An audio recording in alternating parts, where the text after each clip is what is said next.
BRS అవినీతిమయం అవటంతోనే ప్రజలు ఓడించారని ప్రధాని NTV ఇంటర్వ్యూలో ప్రస్తావించారు. అవినీతి కారణంగా బీఆర్ఎస్ నేత జైల్లో ఉన్నారని, బెయిల్ కూడా దొరకటం లేదని వ్యాఖ్యానించారు.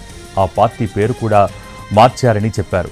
ఆగ్రహంతోనే అవినీతి పార్టీని తెలంగాణ ప్రజలు ఓడించారని అన్నారు.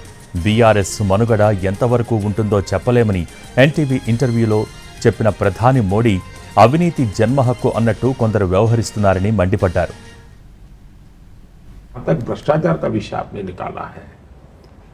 देखिए, मैं समाज भ्रष्टाचार का मेरा किसी राज्य से वो सीमाओं में बंधा हुआ विषय नहीं है, न दलों से बंधा हुआ विषय है, न समय से बंधा हुआ विषय है.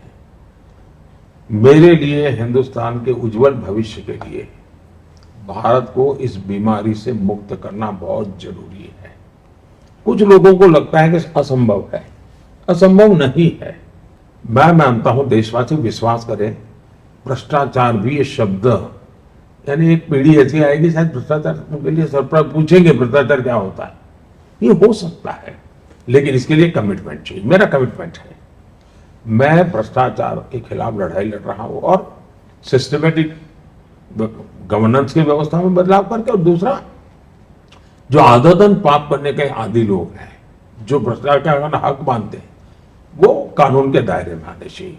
अब बीआरएस के नेता जेल में, कोर्ट में उनको बेल नहीं मिल रही है. पार्टी का नाम बदला, लेकिन ब्लॉक लेवल तक उनकी पार्टी आज बची नहीं है. अब वो अनाप शनाप भ्रष्टाचार कर करके वो मानते थे कि मैं दुनिया को खरीद लूंगा, देश की राजनीति को इन्फ्लुएंस करूंगा रुपयों के सहारे.